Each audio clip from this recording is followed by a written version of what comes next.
welcome folks. We're little 7 dwarfs working on trees.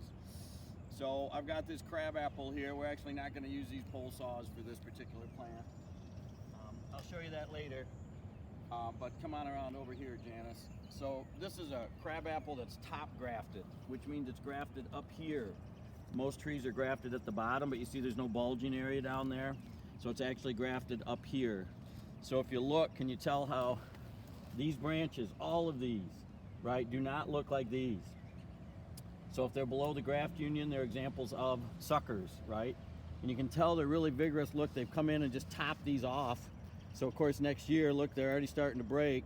You're just gonna get all kinds of growth. It's gonna go right back over and take over. So I don't know that I'm gonna be able to cut all of these on this video because there's a lot there. This is really a big one. You know, one of the reasons I chose this though is I want to in fact make sure I clean it up for the church.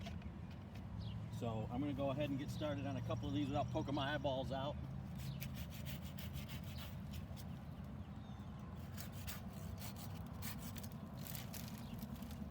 They're going to be a pain to get out. They're in there. Whoa! Uh-oh. Come back on. Crab apples have a really good shoulder to find. Pretty identifiable. I think what I might do for now is I'm just going to get these out of here so we can see what we're doing.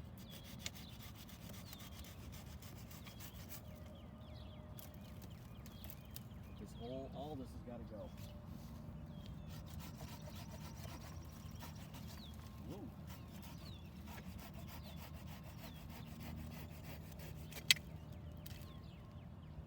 That's how big they cut off.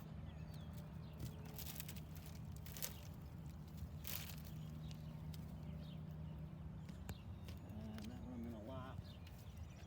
Some of these I can hand prune.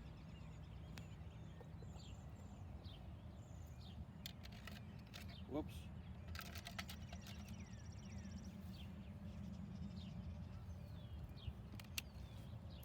Taking these on the back.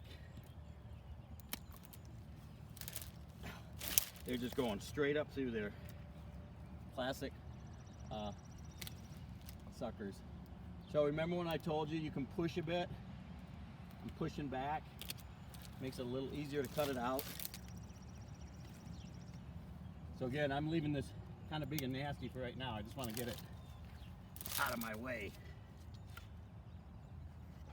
I have one more really big one back here. It's right here. And I'm trying to figure out how to get it without damaging the stuff I want to keep. That's dead. So now I got my spot. It's going to be right here. And again, I'm just going to take this off nasty for now. Oh boy. So again, another one they've cut off because it's growing way above the tree. This is a type of crabapple, they call them like a lollipop.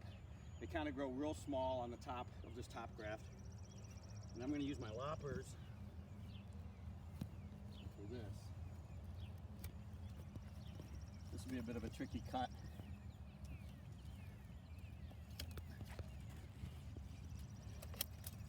There we go. That's good. Whoa. Hold on. Gonna whack my cameraman. Okay, so what I would do now, and I'm not going to do this now because it'll take too long, but I would come through and cut this whole thing off on this side. So what I'm going to do now is, in the essence of the video, is I'm just going to cut a few of the things in the center.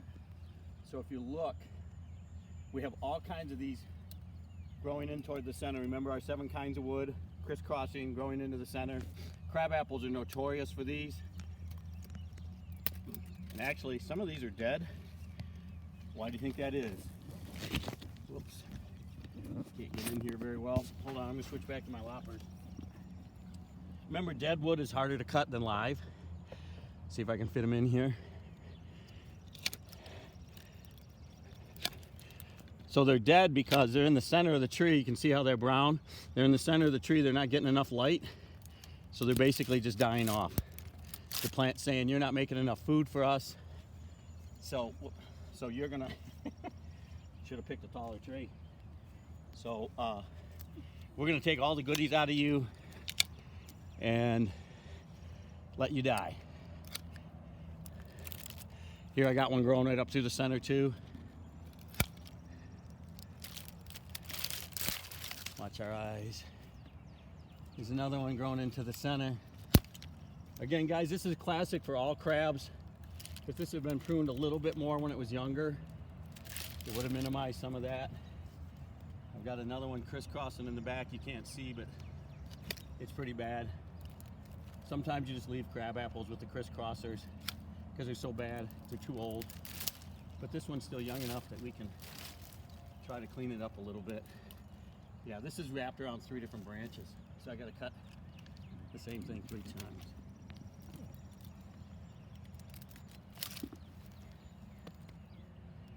So the last thing, I guess, so let me try and point out, I would still get all the stuff in the middle. I'm going to cut this video short because it's the same tree, but I'd cut these little guys growing inward.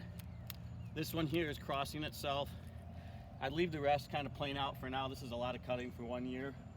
But again, I want to come back since you can see from this side. So my final cut on this would be right about here. Right, I got my bark ridge up here. There's my shoulder. It'd be right along there, and I'll have to make it from the bottom because I can't get my saw on the top. Okay, that's it for now. See ya.